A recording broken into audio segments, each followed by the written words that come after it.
4 बजे भी चांद जैसी दिखती है। Thank you.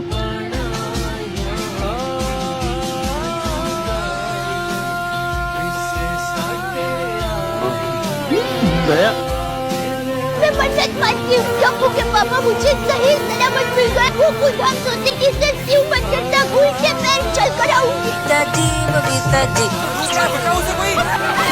आप अभी लोग बचाओ, को तैरना नहीं आता।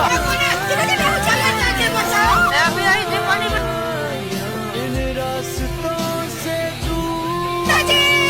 शंभू का पापा कभी व्रत रखना चाहिए, मैं भी रखूंगा बबीता जी के लिए।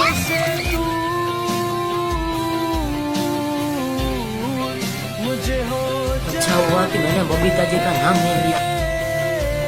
शंभू के पापा आप अपनी को एक अच्छी से बांधने की साड़ी दीजिए ना प्लीज। क्या आपने बबीता जी, मैं तो कहता हूँ सब ले जाइए। नया भाभी कहाँ गई? कौन नया भाभी?